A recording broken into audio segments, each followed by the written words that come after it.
Yeah. What's up? Are we live? Are we live? Yeah, buddy. What's good?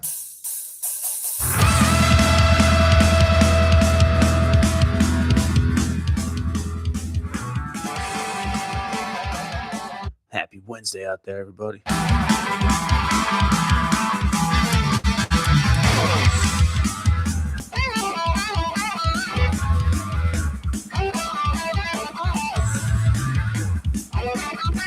Oh yes, I decided, haha, I decided to start taking a little bit of pre-workout before I get on here, and then I take the rest of the dose when I'm done. It's a good idea. Makes the riffs hit a little bit harder.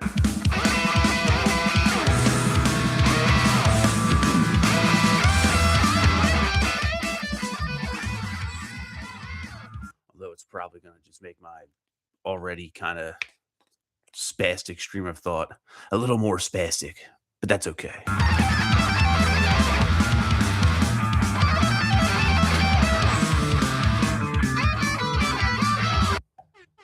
What's up, man? Good morning.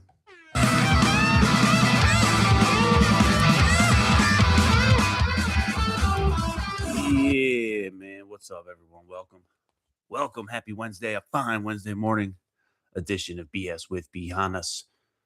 That's me, Nikki B. Hannas, here live on YouTube on a Wednesday morning, man. The premise of this show, dude, I'll wake up and do my thing a little bit. You know what it is if you're here. Sometimes I'll walk, sometimes I'll read, sometimes I'll play guitar or whatever. And yeah, I'll come out here on YouTube, live unscripted, a vague idea of what I want to talk about, hang out with the people for a little bit. When I'm done talking to the people, I'll go lift some weights and go to work, go handle my business, go live my life. And on a Wednesday, I like to aim to try to stay close to the brain, you know what I'm saying? Mind and just narrow tunnel vision. It's a Monday. People don't like Mondays. Some people do, I guess. Most people don't. Anecdotally, when I'm in the burger joint and I'm just doing my thing at the front counter, hey man, how you doing? What can I get for you? It's a Monday. But today's a Wednesday. It's not Monday. We're halfway through the week. What do they call it? Hump day. It's almost Friday. Yeah. Yeah, it is, which the conventional week, therefore, is almost over. We're halfway through. So I like to go from close to the dome to like a little bit outside. Conceptually, it helps guide me a little bit. so so when I come out here and I'm just riffing top of my mind, talking to myself for all sakes and purposes, it's like what am I thinking about?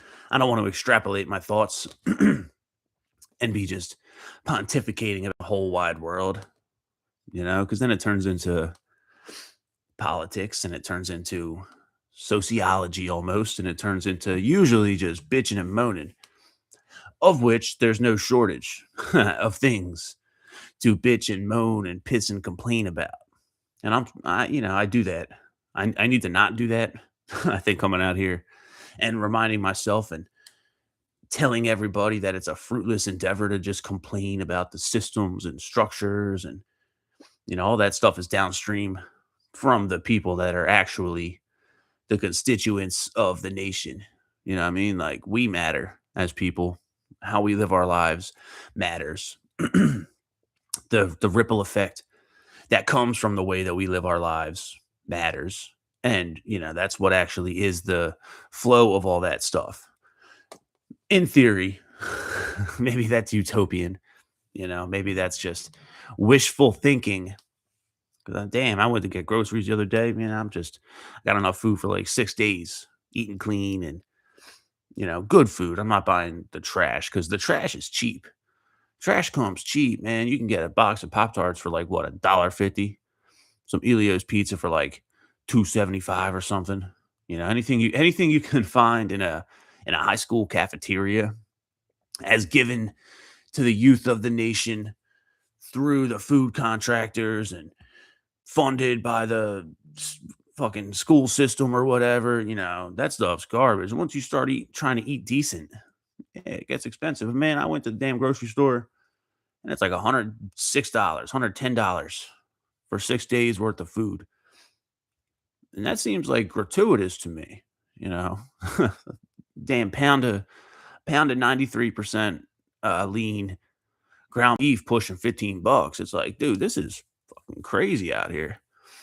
And I try, ladies and gentlemen, I try. I think we all should try. I think it's a fruitful and worthy endeavor to change the way we think about it. The mental framing. How does that stuff imprint the subconscious? Because that's gonna, when I think about this stuff, I guess that's a little closer to the your mindset and your own ways of thinking. But life is what you make it, right? Or is it this thing that's given to you that you have to react to, that you have to accommodate, that you got no say over, no volition in? I don't know. So it's a stretch. And it's easy to blame stuff. And like I said before, man, I'll watch the news sometimes, or I'll watch commentary on the news when I'm flicking through YouTube, scrolling down Instagram or whatever. God forbid I go scroll around on Twitter. It's a horrible place. And everything out there is like, yeah, it's just so it's meant to do. It's got to be meant to demoralize. It has to be a coordinated and deliberate effort to have people look at it and become deflated and just disincentivize, like apathetic. Why bother? And that's a struggle for a lot of people, man. I feel like a lot of people are, not everybody, because I know plenty of people that are crushing. I know plenty of people that are happy, that are stoked, maybe a little annoyed, but I know a lot of people that are just very content and excited. you know, I'm not always among them. I'm not always among them. I don't always look forward to tomorrow. And that's an interesting thing. You know what? What in the world, not like what in the world, but what in the world, the things in the world, the things in society, the things around us, what happens day after day after day after day after day, I ain't dead yet, motherfucker. But what is the death by the thousand cuts, that leads somebody to be just apathetic and like, oh great, another day. I know what that looks like for me. You know what I mean? I know what that looks like for me. And a lot of times when let's just say I'm being hit by the cuts or whatever, getting scraped up every day. I don't know. I think a lot of it comes down to people. You know what I mean? Like, man, I was driving yesterday, dude. I had to get to work early, and I take the back roads because they got this big main road shut down out here. It's shut down for bridge repairs. And at first, the project was projected for a year. Now it's a year and a half. Now it's probably 2 years. So let's just accept the fact that it ain't. And this is probably happening all over the country. And I live in allegedly a pretty decent area, even though when I walk through the main town, it smells like a blunt and there's litter. So it ain't that deep. I don't know. I don't think it's that decent. But little things like that bug me. Little things like that really bug me. So we got this road that's just shut down that's never gonna seemingly never gonna get fixed, which then funnels all the local traffic either onto the main business route, which is just traffic's filled and you're sitting at red lights, or onto the highway, which is under perpetual construction and you're just sitting there. You should be going, 60, 70 miles an hour. You're just sitting here though. Or you take the back roads. Everyone's filtered down these windy, what should be a beautiful drive. We're all just filtered like cattle down these back roads. So I'm doing my thing, going to the gym, pre-workout setting in. I'm early because I need to be early. And yeah, next thing you know, I'm coming up on these tunnels, one lane tunnels, and it's a backup because there's just traffic. And dude, this stuff kind of it makes me lose my fucking mind because I'm looking at it and I'm just like, this is all human error. This is all just someone. This isn't just something we can't do anything about. I mean, we can't. So it puts me at war with myself. I can't do nothing about it. I got no choice but to just sit and deal with it. Take it. Wait, peasant. And it's like, bro, this construction crew couldn't be out here moving these giant cinder blocks overnight. This is a state-run project. There's apparently no what do you got trouble funding the labor to do this thing? You can't be out. And I just start thinking like that, watching the clock tick. And it's like, all right, here I am doing the right thing, and now I'm late. Oh yeah, and dude, man, I don't know, maybe I'm just dramatic. Maybe I'm being reactive. And I certainly am. But then it becomes the conflict for me where it's like, look at what, damn you, Mr. Marcus Aurelius, all you stoic motherfuckers out here. Because it's like I feel in the wrong for feeling a type of way about it. I'm just trying to do my thing. But then that turns into like a victimization, self-pity kind of bullshit thing anyway. I'm just trying to do this. Shut up. you know? I thought I left early. I should have left earlier, huh? And that's just like a small example. And it's interesting to me. It's fascinating to me. Whatever's going on like in the world, man, like there's a lot of good and a lot of bad. But I know people who are really going through it. I know people who are really hurting and really just like struggling. And, I err more towards that side than feeling as if I'm just crushing. I have moments of feeling that because, like, objectively, observably from what I can see, pretty much in most domains right now, except for money, which is the root of all these things, I think, you know, I'm on top of I mean, I'm ripping the gym hard every day. I'm reading and doing good things for my brain every single day. My nutrition's pretty dialed in right now as I truck along on 75 hard. Yeah, I'm feeling good. My creative endeavors. I got a gig this weekend. I'm a co-founder of a festival that comes for this gig this weekend. Things are lining up to be like righteous and killer.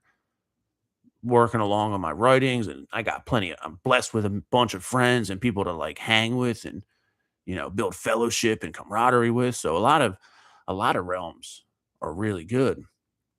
But it's like, man, I have these peaceful mornings. I have these peaceful, just when I'm in my zone, I'm just great. Then I leave my house and it feels like I'm off to, I don't want to say war, having never been in war. So I don't know what that's like. We shouldn't take that as a light metaphor. We shouldn't be cheap with that metaphor, you know? But as soon as I get out there, it's like just constant conflict. Am I crazy or is the world crazy? And that's, am I stupid or are the people around me stupid? Am I an asshole or the people around me assholes? Is it even worth considering this stuff? Is it worth even thinking about? That's just how I get, man. That's just how I am. And in the big picture of it, like each day is ultimately my day is dictated by me and what I do, what I choose to do, what I autonomously position, like all that, whatever words I use. I'm the one steering the ship. I might not be in control of the sea, but I'm steering the ship. And I think that's an important thing to remind myself. And therefore, as I remind myself lifetime, I'll share that with y'all too, man. Like just another one of those things we all know is true. We all know. We all know it's true, but every day, maybe that's just the season of life that I'm in right now where I need to be reminded of this stuff constantly. It's bigger than just what I want. It's bigger than just what I need to do. And all those things, man, if I do them to the best of my ability, then it's all good. Then it's all good. I opened this book this morning. What I got? I like this book a lot. The Bed of Procrustes by Mr. Nassim Taleb. It's a book of aphorisms. In the beginning, he says it's meant to be flipped open, picked at random, because, he's that sure of his ability to spout an aphorism, which is a potentially vague kernel of truth, but it should stand pretty free of scrutiny. So I picked it up today. And here's the first one I saw. Mr. Nassim Taleb, he says that knowledge is subtractive, not additive. What we subtract, reduction by what, fuck, man. These people in their parentheses. Knowledge is subtractive, not additive. What we subtract, which is reduction by what does not work, what not to do, not what we add, what to do. So that's basically a via negativa expression. Knowledge is subtractive, not additive. It's not about what you add to it. It's almost like what you remove. What you remove. Right below that one, though, he says they think that intelligence is about noticing things that are relevant, aka detecting patterns, noticing. But in a complex world, intelligence consists in ignoring things that are irrelevant, which is ignoring false patterns. So I opened this up today, and that's pretty useful. That's pretty useful, man. It's looking at things for what they actually are. We have a tendency, I think, to look at something and, if you want to get your body right, it's like, what can I do? What do I have to do? And it's like, well, look at all the things you're currently doing that aren't working, that aren't helping, that aren't serving, and just remove them. Just remove them. Makes me think of this thing I was listening to last night. Ed Milet on the internet. Shout out Ed Milet. That dude kicks ass. He has a long interview with what is it, John Morgan of Morgan and Morgan fame, some big billionaire wealth business dude. I don't know nothing about Morgan and Morgan except that the communists probably hate him because he's wealthy. So let's listen to what this rich dude's got to say. I like that. But they were talking about AI as being the equivalent to a new gold rush. And Mr. Morgan had a quote of maybe a loose quote, but something very insightful. It's hard to tell because we're not we're not gold experts. He was talking about diamonds and zirconium, but he's not a geologist. He's not Mr. Marsh. He couldn't tell you which is which. He- Someone like that would hire someone to tell you which ones are real, which ones are not. But within the idea of a gold rush, you got to be mindful of real gold versus fool's gold. Yeah, how much of this stuff out here, how much of this stuff we're thinking about, how much of this stuff we're looking at, what how much of it's fool's gold? Like I found that to be a helpful lens to think about it. And that's not an additional lens to think about things. It's just a clarifying way of thinking about what's already in front of me. Beware of the fool's gold, man. How much of that functions as just distractions, stuff we're seeing on screens, things that present themselves as helpful and useful, but aren't. you know, I just think that stuff's interesting, man. I don't want to be a fool. I don't want to be foolish out here if I'm searching for gold, but I am searching for gold. Another thing I noticed too, like I like not talking with, but listening to wealthy people and money minded cats out here that are honest and forthright about money. Because as I continue to read my, self help books and personal development things, there's a trend I noticed that runs among all of them, or the author invariably is writing from a position of they're up here. You know what I mean? They have authority to write a book and they're a trusted voice because they've arrived ostensibly in some sense or another. And almost all these cats are like, man, you can't just focus on money. You can't just only be concerned about money. When I finally made my first million, I realized it wasn't all about money. And I'm like, I'm getting tired of reading that. I don't know what that means for me, but I'm listening to this ultra wealthy ass dude, Mr. John Morgan, and he's like, when you lose money when you get greedy. So be mindful of your greed. And we're all greedy at some point. We're all greedy to some degree. And then what's that line between greed and general justified righteous self-interest? You know, if I were to come right here on the internet and say, man, I want to make $10 million a year, someone's going to be like, wow, do you really need that kind of money? Do you really need all that? Well, it behooves me. I'd rather have 10 million than not have 10 million. And if I said I don't want 10 million, what, like you're too good for $10 million? I don't know. It's very interesting. Very interesting stuff. And that's kind of where I start to think, in terms of like mindset and where you're at. I like to just really try to just focus on the thing in front of me, the thing I know is right that has to get done. I got to wake up. I got to read. Got to take a walk, do those things to the best of my abilities every morning, create them as habits, ingrain them in me as habits, and be that kind of dude that then turns into my character. I'm the kind of guy that does this, it's what's expected of you. Someone else somewhere is going to be like, you know what? That, that dude, Nikki B. Hannas online with those stupid ass gas station sunglasses. That guy's always talking about waking up and taking a walk. Maybe today's the day I wake up and take a walk, maybe, and that's a little bit of a ripple effect. I think that's super, super important. All of it, man. All of it's important. It interests me. It interests me. It's important to go to the gym. For me, it turns to every day. And you don't hear me out here saying it's the healthy thing to do. It's the healthy thing to do. Yeah, it's more muscle mass on a body is a better predictor of long life. You don't see me talking like that. I say go out, rip some weights, and fucking get some because it makes you feel good. It makes every day better. Every day I do lift is a better day than the days I don't lift.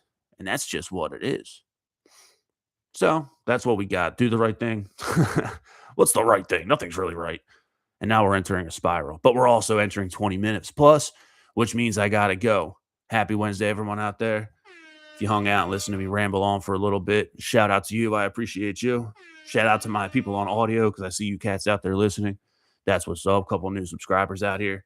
I appreciate it. I suspect you guys just like the shorts, but come in the chat sometime because I appreciate that shit too.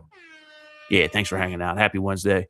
BS with Hannas with me, Nikki Hannas, live on YouTube on a Wednesday. On YouTube at BS with Hannas, Apple Podcast, Spotify Podcast, so on and so forth. I got all types of links down in the description right there. Like, follow, subscribe for more. Like it if you like it. Follow if you like it. Hit that Patreon if you really like it. If you think I stink, let me know in the comments. Come at my sunglasses, please. I dare you. But I'd rather you go listen to the music. First and foremost, NikkiBehannas.com for some heavy blues metal. NikkiBehannas.bandcamp.com. Nikki Behannas on all streaming services. HeavyBluesMetal.com for some merch. So on and so forth. Keep ripping. True indeed. Happy Wednesday. I got to go do some squats. Keep it real. Keep ripping. One love. Peace.